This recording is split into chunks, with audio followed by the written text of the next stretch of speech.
Well, hey everybody. How are you? Welcome to Jones Chapel. We've been going through the Old Testament, which is the beginning of the Bible. We've been reviewing that everything that God says is absolutely true. And the stories in the Old Testament are crazy, but they show how God is faithful. God is true to his word. And God's plans may be different than ours, but they always are good for his glory. So we've been learning the last couple weeks about Moses. Do you remember about Moses? So he was born in a basket. He wasn't born in a basket. He was born a Jew. His mom put him in a basket to save him. The Pharaoh's daughter caught him, raised him as one of her own. So he was raised, and then he made a big mistake last week. Remember, he killed one of the other Egyptians, and so he ran far, far away. He ran far, far away. And while he was running far away, God found him in a bush and talked to him.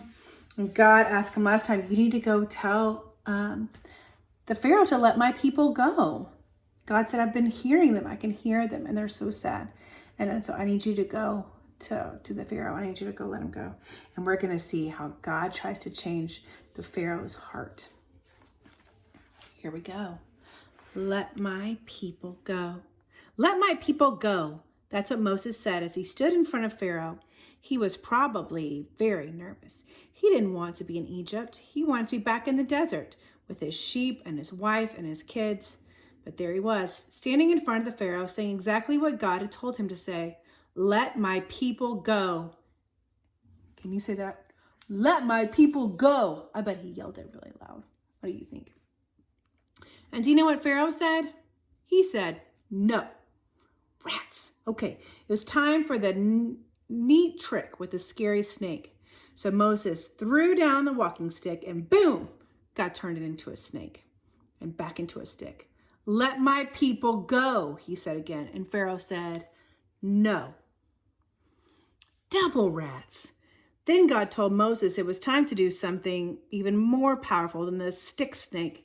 So he began to send plagues, one at a time, to show Pharaoh just how powerful he was. A plague is a really bad thing, like bugs or a bad rash or a really big storm, stuff you don't want happening in your town. God told Moses to dip his walking stick in the big river in Egypt called the Nile. When his stick touched the water, all the water turned to, who knows, blood. All the water turned to blood. Let my people go, Moses said once again, and Pharaoh said, no. Then God said to Moses, hold up your stick. We're gonna make frogs. Look at those frogs. And boom, millions of them everywhere. The fields were covered with frogs. The roads were covered with frogs. There were frogs in people's houses, even in their beds. Ooh. Let my people go, Moses said, trying not to step on a frog. And Pharaoh said, no. Next, God sent gnats, tiny little bugs everywhere. Then flies, zillions of flies, and then a sickness that killed all the farm animals.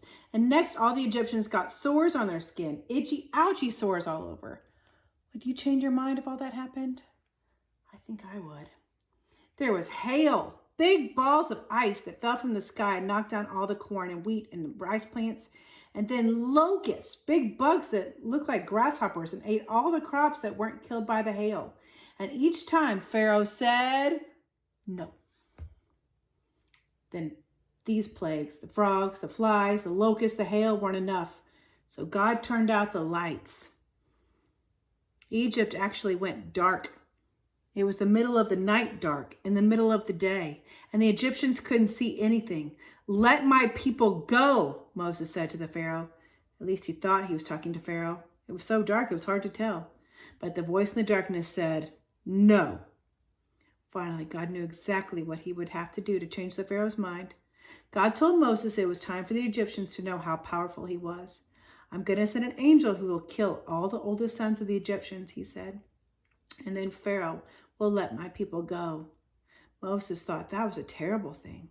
How will the angel know which sons are the children of Israel? Moses asked. God gave Moses a sign. Each Israelite family has to prepare lamb for a special meal, and then take some of the blood of that lamb and put it over the door of their house. The angel saw the blood of the lamb over the door. The angel would pass over the house. I bet this was really confusing to Moses. Do you think it was confusing to Moses? Because I know what happens. I know the end of the book, and this part's still kind of confusing even to me.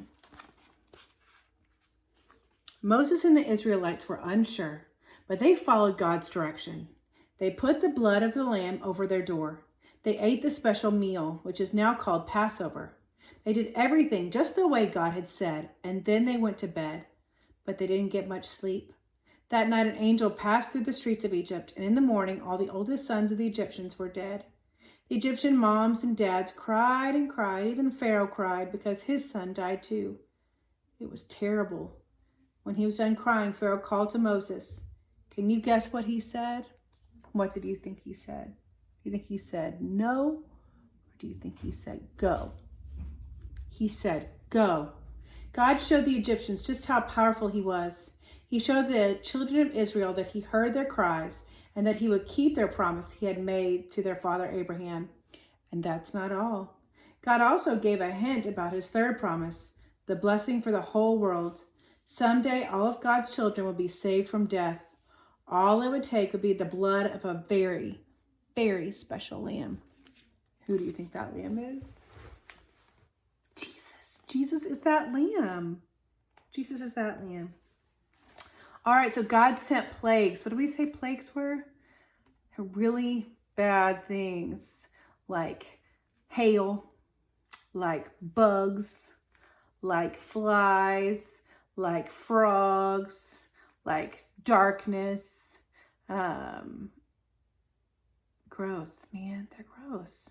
But he was trying to change the Pharaoh's mind because he wanted to change the Pharaoh's heart because he wanted the best for his people. God always wants the best for his people. He wants the best for you, and he wants the best for me, and he wants his name to be glorified all the time. So sometimes he has to do some pretty gross stuff to change our mind, and that's exactly what he did. God loves us and fights for us. God fights for us. So today in your construction, you can use blocks, you can use Legos. What could you make? I wonder which of the plagues makes you think the hardest. I wonder which of the plagues would have been the hardest to live in. I wonder if I was an Israelite, if I would be excited or confused about what God was doing. I wonder if at one point Moses wanted to give up because the Pharaoh kept saying no. There's lots of things I wonder. I wonder what you're wondering. Remember on Sunday, we get to be together in the church, but no children's chapel yet, so continue to check us out on YouTube. We'll be together soon. Bye.